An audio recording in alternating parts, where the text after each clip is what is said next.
연말이 다가오면서 여행 계획 세우시는 분들 많으십니다.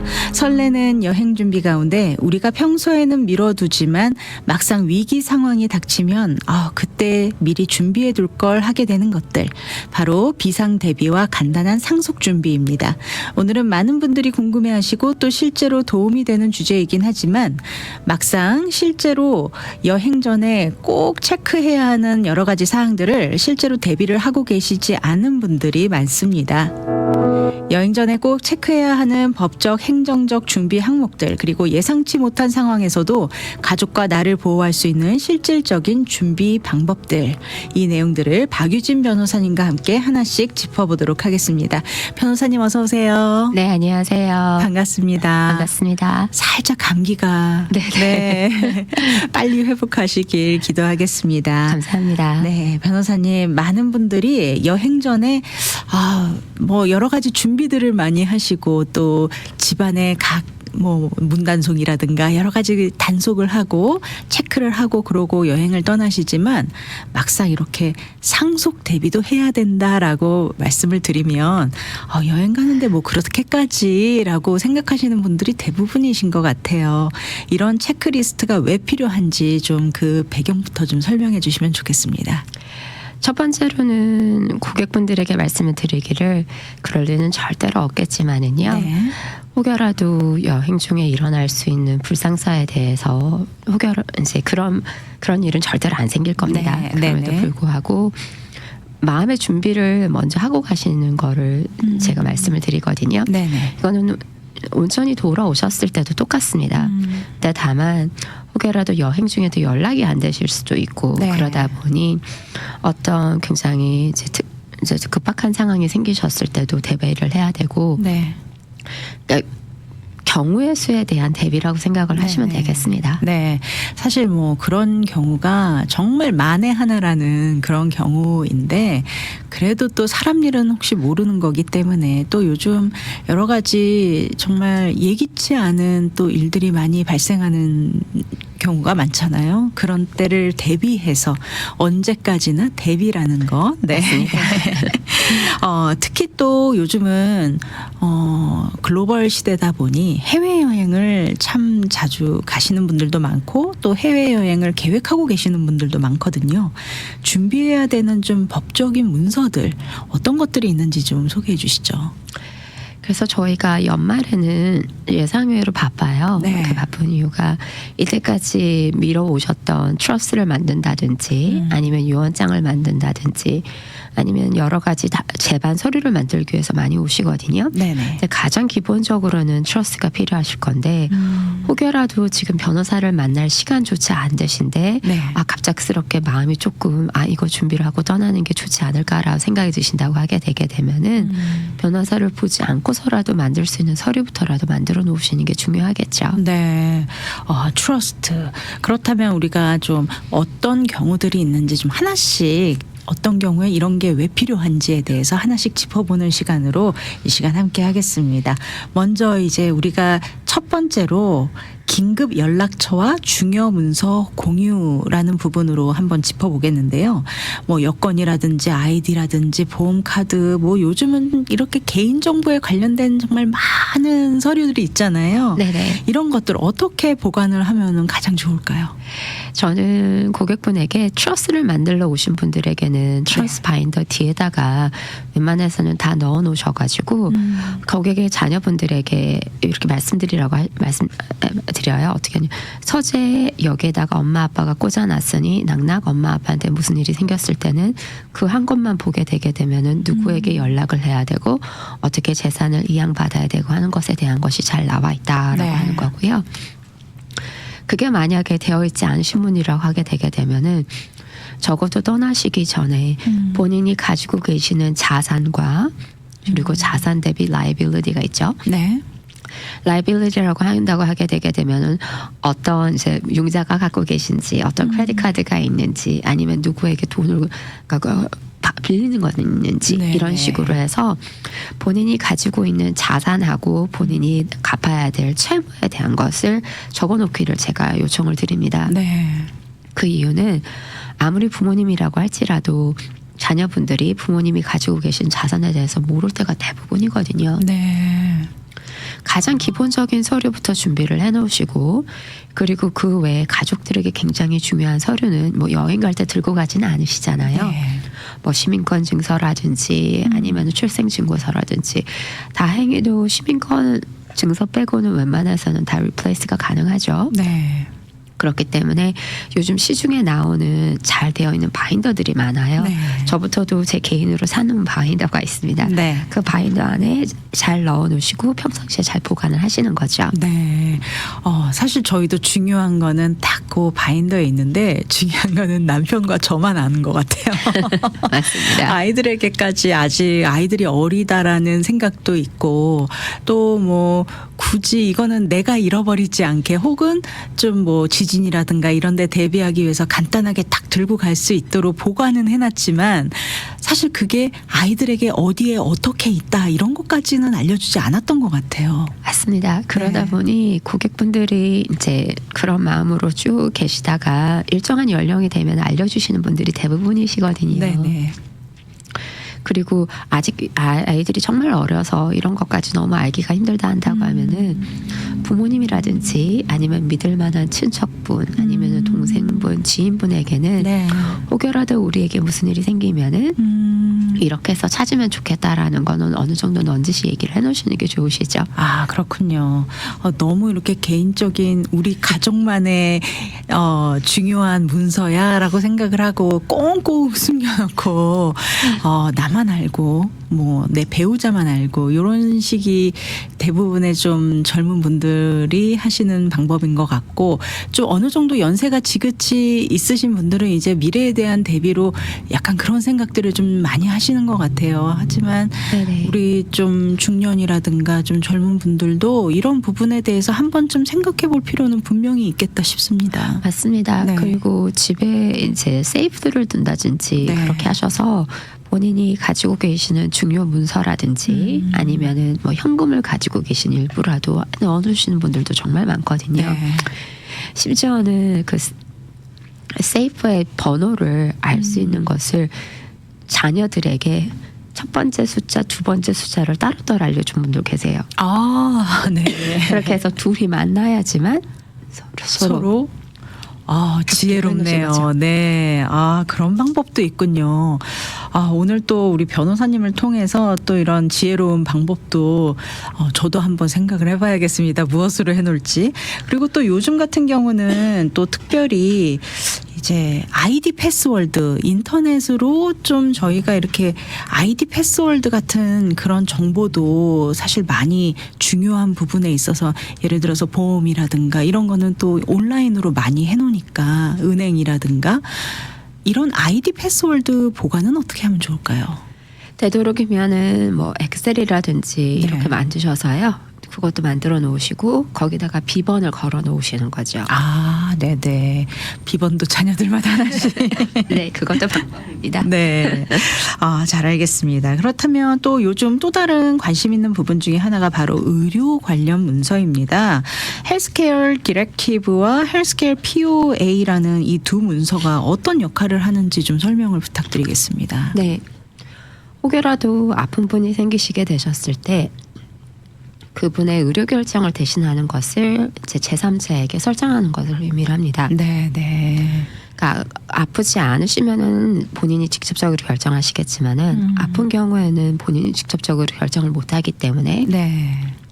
제3자인 배우자도 되겠죠. 배우자, 자녀에게 결정권을 대신 맡기는 것을 의미합니다. 네. 오늘 우리 변호사님이 조금 감기가 걸리셔서 이렇게 네네. 좀 기침이 좀 많이 나오려고 하시는 상황이라서 우리 청취자분들의 양해를 좀 부탁드리겠습니다. 조금 불편하시더라도. 네. 이렇게 또 몸도 안 좋으신데 이렇게 또 방송에서 귀한 정보를 또 주시기 위해서 또 발걸음 해주셔서 너무 감사합니다. 아닙니다. 네. 그리고 이 HIPAA, 히파라고 하나요? 네네. 히파 릴리즈 폼 이것을 좀 따로 준비해야 한다라고 하셨는데 이 서류는 어떤 상황에 필요한 서류인가요? 네. 히파 웨이버는 말 그대로 고객들이 가족분들이라든지 원하시는 분에게 네. 본인이 컨피덴셜 자료인 의료 자료를 볼 수 있게끔 만들어 놓는 자료거든요. 네.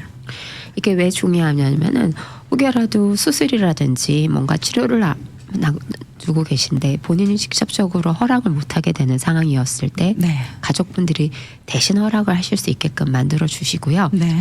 근데 그 허락을 하려고 하게 되게 되면은 구체적으로 자료를 보고 결정을 하셔야 되실 수도 있잖아요. 네. 그렇기 때문에 그 자료를 공개한다라는 그 의미가 히파웨이버에 큽니다. 네. 그리고 또 한 가지가 이 재정 대리권 설정인데요. 이 듀러블 파워 오브 어토니. 특히 여행 전이라면은 어떤 부분을 좀 고려하는 게 좋을까요?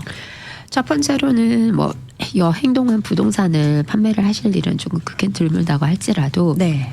만약에 펜딩되어 있는 부동산 트랜잭션이 있었는데 어쩔 수 없이 빨리 떠나셔야 된다든지 한다고 네. 하면은 누군가 대신해서 그 에스크로를 클로즈하고 타이틀을 넘겨주거나 넘겨받을 사람이 필요하시거든요. 네. 그러셨을 때는 재정에 관한 파워 어터니를 만드셔서 제3자, 배우자라든지 자녀에게 본인을 대신한 재정에 대한 권리를 지니게 하시는 거고요. 네. 그리고 또 하나는 금융권에 대해서입니다. 네. 금융권이라고 한다고 하면은 통장이라든지 계좌 아니면은 출입 그러니까 돈을 위드로 한다든지 디파짓을 한다든지 아니면은 어떤 계약을 금융권에 관련된 계약을 고객분을 대신해서 마무리 지어준다든지 네. 새로 시작을 한다든지에 대한 거가 필요하겠죠. 네. 근데 파워 어터니는 많은 분들이 오해하고 계시는 거가 내가 이걸 한 번 만들어 놓고 나가게 되면은 내 사후에도 계속 쓸 수 있다라고 오해를 하고 계시거든요. 네. 근데 파워 어터니는 말 그대로 살아 생전에만 제가 대신 제 권리를 대신할 수 있는 사람을 선택을 하는 겁니다. 네. 그러다 보니 제가 사라지게 되게 되면은 제가 갖고 있었던 권리를 대신할 사람이 더 이상 그 대신할 권리가 없어진다라고 생각을 하는 거죠. 네. 그래서 파워 어터니만 만들어 놓으시고 나는 트러스트 안 해도 된다라고 오해하시는 분들이 종종 있어요. 네네. 그런데 안타깝게도 파워 어터니만 만들어 놓으시고 돌아가실 경우에는 아무런 서류가 없는 거나 마찬가지입니다. 아, 그렇군요. 네네. 지금 저희가 이 재정 대리권 설정에 대해서 잠시 이야기를 나눴는데 이어지는 부분이 바로 이 상속 재산 관련 기초 준비입니다. 체크리스트를 쭉 보면은 이제 수익자 확인이 있어요. 베네피셔너리 확인이 있는데 은행이나 보험이라든가 뭐 IRA, 401k 등 이런 게 우리가 항상 이 베네피셔너리를 설정을 하잖아요. 맞습니다. 이 지정이 왜 중요한지에 대해서도 한 말씀 부탁드립니다. 네네. 너무너무 중요한데요. 그 이유는 저희는 가족관계증명서라든지 아니면은 상속에 관련된 도구와 필요한 딱 하나의 문서로 볼 수 있는 뭔가 가족에 대한 서류가 없습니다. 네. 그러다 보니 아무리 은행이라고 할지라도 제가 배우자의 재산을 받으러 갔다 한다고 하게 되게 되면은 또 이 재산이 돌아가신 분의 개인 재산인지 네. 아니면 이분이 공동 재산인지부터 따져야 할 것이 법적인 요소가 너무 많다라는 거죠. 네. 그런데 수혜자 설정을 해놓게 되게 되면은 금융권에서는 첫 번째로는 수혜자의 손을 들어줍니다. 네. 그 다음에 만약에 수혜자 설정이 잘못되었는지 아닌지는 결국 법원에서 판가름이 나야겠죠. 네. 그렇기 때문에 우선은 그러면 중요한 건 뭐냐면은 처음부터 금융권하고 수혜자 설정을 잘 해놓는 것이 정말 중요합니다. 네. 예를 들어서 본인의 마음이 내가 지금 가지고 있는 계좌의 잔고는 내 사후에는 내 배우자가 쓰면 좋겠다 한다고 하면은 배우자를 1순위로 올려야겠지요. 네. 근데 부부가 동반 여행을 하다 보니 혹여라도 낭낭나 무슨 일이 동시에 생겼을 때를 대비하신다 한다고 하면은 네. 2차 수혜자를 정하셔야겠죠. 네. 이러셨을 때 나는 자식의 수에 상관없이 n분의 1입니다 한다고 네. 하면은 자식을 다 넣어 놓으실 수도 있고요. 아, 네네. 그게 아니고 저는 이 계좌만은 큰딸에게 주고 싶습니다 하면은 큰딸의 이름을 넣어 놓는다든지 방법을 하실 수가 있고 네. 바라옵기로는 이미 트러스트를 만들어 놓으신 분들은 특별한 이변이 없으면은 저는 2차 수혜자를 트러스트로 하시거나 네. 아니면 심지어는 1차 수혜자를 트러스트를 하시라고 말씀드릴 때도 많습니다. 네. 그 이유는 개인을 수혜자로 삼았는데 혹여라도 그 개인이 사망했었을 때는 일이 복잡해질 수가 있는데 네. 트러스트를 아예 수혜자로 만들어 놓으시면은 트러스트 안에는 수많은 사람들이 이미 수혜자로 들어가 있거든요. 네. 한 분이 안 계셨을 때 두 번째 들어오시는 분이 이미 계획이 되어 있습니다. 아. 그러니까 트러스를 해놓게 한다 하게 되게 되면은 트러스를 보고 수혜자를 설정을 하면 되지 네. 개인으로서 누가 받아가야 되는지를 또 법원 가서 또 판가름을 할 필요가 없게 된다는 거죠. 그렇군요. 그래서 우리가 뭐 은행이나 401k나 보험이나 IRA 이런 때 한 명 한 명씩 이렇게 또 각각의 케이스마다 하는 것보다 트러스트로 전체적인 거를 쫙 설정을 해놓으면 굳이 이렇게 복잡하게 번거롭게 우리가 수혜자를 또 나중에 판가름하지 않아도 된다라는 것.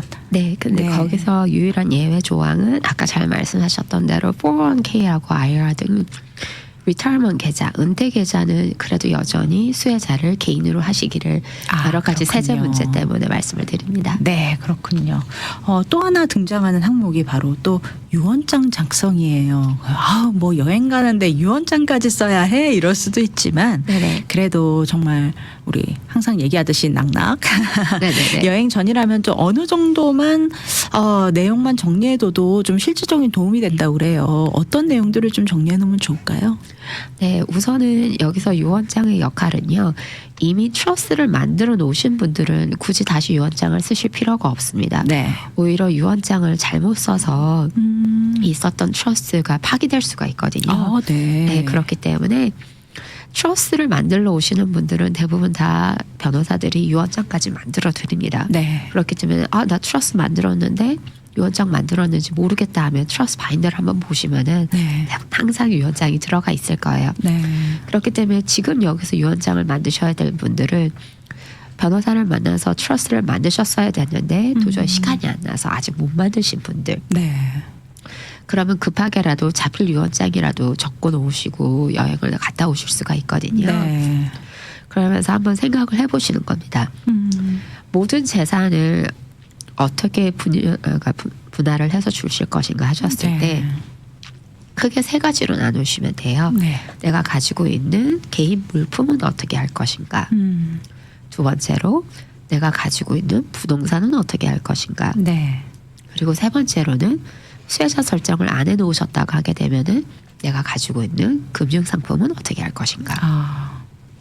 그래서 요 세 가지를 보고 보셨을 때 저는 남편하고 아내하고 공동의 유언장을 만들지는 않습니다. 네. 이때는 각각 따로따로 만드셔야 되시고요. 네네. 그리고 자필 유언장의 요건을 다 갖추셔서 만드셔야 되는데 그러고 나서 나는 상속계획 다 했다 그러시면 또 안 되는 거예요. 왜냐면은 자필 유언장만을 가지고는 재산을 또 받아올 수가 없습니다. 네. 이건 순전히 그럴 일 절대로 없을 건데 불의의 사고일을 대비해서 네. 혹여라가 상속자가 누구인지를 구분을 못 지을 때를 대비를 해서 하시는 거지. 네. 꼭 이제 트러스를 만드셔야 되는 거죠. 네, 그렇군요. 아까 우리가 조금 전에 이야기를 나눴던 이 수혜자 지정만으로도 상속 절차를 크게 줄일 수 있다는 얘기는 어떤 의미일까요? 네, 첫 번째로는 수혜자 지정을 금융권하고 하기 때문에 금융권에서 지정해 놓은 서류가 있습니다. 네. Payment on Death or Transfer on Death라는 폼이 있는데 네. 웬만한 금융권은 구글만 이렇게 하셔서 나와도 그 회사에서 지정해 놓은 POD하고 TOD 폼이 있습니다. 네. 그걸 활용하셔서 이제 필라웃을 하셔야 되는데 하나 고객분들이 좀 귀찮아하시는 건 뭐냐면은 네. 만약에 어떤 특정한 금융기관에 계좌를 4개 갖고 있으면은 그냥 한 번만 필라웃 해야 된다고 생각을 하시거든요. 네. 그렇지가 않습니다. 각각의 거. 계좌마다 필라웃 하셔야 돼요. 네. 그 부분이 굉장한 그렇죠. 또 일이 되는군요. 지금까지 우리가 상속 재산 관련한 기초 준비에 대해서 이야기를 나눴다고 하면 이제는 좀 디지털 정보, 요즘은 정말 이 디지털 정보가 웬만한 그냥 개인 정보의 한 반 이상은 다 되는 것 같아요. 디지털 자산도 정말 중요합니다. 비밀번호 관리자를 쓰고 또 마스터키 비밀번호 하나를 공유해라라고 어딘가에서 이렇게 조언을 준 거를 봤는데 이런 조언을 해주시는 이유가 무엇일까요? 아마 좀 더 편하게 네. 이렇게 하시라고 말씀을 해주시는 것 같은데 네네. 아무래도 좀 위험 요소는 있겠죠. 그렇군요. 네네. 네. 보험 확인도 굉장히 중요한 축에 들어갈 텐데 생명보험이나 여행자 보험 사전에 어떤 부분을 체크해야 하면 좋을지 좀 조언의 말씀 부탁드립니다. 네, 생명보험이라 한다고 하게 되게 되면은 아까 말씀드렸던 대로 트러스트를 수혜자 지정하실 수도 있고요. 네. 특히 자산가라고 하게 되게 되면은 계속 강조드리는 대로 그 데스 베너핏 자체가 상속세에 포함이 되지 않도록 네. 되도록이면은 취소 불가능한 트러스트를 만들어서 따로 빼놓으셔야 되시고요. 나는 그렇게 당장은 그렇게 자산은 없습니다. 네. 그러면 첫 번째로 해야 될 일이 뭘까요? 하신다고 하게 되게 되면은 지금 현재 수혜자가 네. 만약에 미성년자 자녀가 있었을 때는 미성년자 자녀들로 되어 있는지 꼭 확인해 보셔야 돼요. 네. 저희 고객이 진짜 그런 일이 있었거든요. 네네. 아빠가 있음에도, 그러니까 남편이 있음에도 불구하고 본인 미성년인 딸을 수혜자로 지정을 해놓고 돌아가신 거예요. 아, 네네. 근데 이런다고 하게 되면은 대부분 생각이 그럼 미성년자 딸이 금방 받아가겠지라고 생각하시는데 현실은 그렇게 녹록하지가 않습니다. 아, 그렇군요. 이게 어떻게 되냐면은 아빠가 이제 본인이 이 아이를 이제 가디언을 설정을 해야 되는 거예요. 네. 아무리 지금도 당연히 양육을 하고 있고 할지라도 법원을 가서 엄마가 딸을 위해 남긴 재산을 아버지가 대신 관리하겠다고 가디언십을 신청을 하고 네. 거기서 남은 돈을 아버지가 가디언십 어카운트에 넣고 법원에다가 매년마다 어카운팅에 대한 보고를 해야 됩니다. 아, 그렇군요. 이게 보통 일이 아니에요. 네. 그래서 이렇게 하지 마시고 혹여라도 나는 이 재산만을 우리 자녀에게 미성년자 자녀에게 우리 배우자가 아니고 가는 거를 꼭 원하신다 하게 되게 되면은 네. 차라리 트러스를 만들어 놓으시고 트러스 관리자를 네. 남편을 지정하신다든지 아니면은 다른 분을 지정하신다든지 해서 하셔야지 가디언십을 피해갈 수가 있습니다. 네. 그래서 가디언십을 한다고 하게 되게 되면은 18세까지 아무도 그 돈을 건들지를 못하고 네. 법원에다가 매년마다 이제 어카운팅을 해야 되는 불편함이 생기는 거죠. 네. 그리고 가디언십을 하면서 거의 1년 동안 법원에서 왔다 갔다 해야 되는 상황이 생기니 트러스를 만들어 놨으면은 엄마가 세상을 떠나도 법원 갈 일이 없는데 네. 미성년자 자녀를 막바로 지정을 했기 때문에 이 아버지가 해야 될 일이 너무 많아지는 거예요. 아, 그렇군요. 트러스트 관리자로 아버지를 설정을 하면 결국은 아버지가 트러스트를 변경할 수도 있게 되는 거 아닌가요?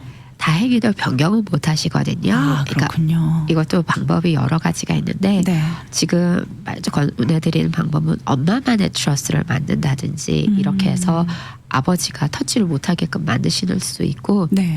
아니면은 엄마가 만들어 놓고 이 부분에 대해서는 아버지와 합의하에 아버지가 바꾸지 못하게끔 해놓을 수도 있는 거죠. 네. 후에는 만약에 뭐 가정마다 다 상황은 다르지만 아버지로 트러스트 관리자를 설정을 했는데 아버지가 그걸 거부할 수도 있는 건가요? 가능도 합니다. 아. 이게 그러니까 근데 저는 자녀가 어리면 어릴수록 네. 그래도 대체적으로는 배우자 위주로 플래닝을 하시라고 말씀을 드리고 네.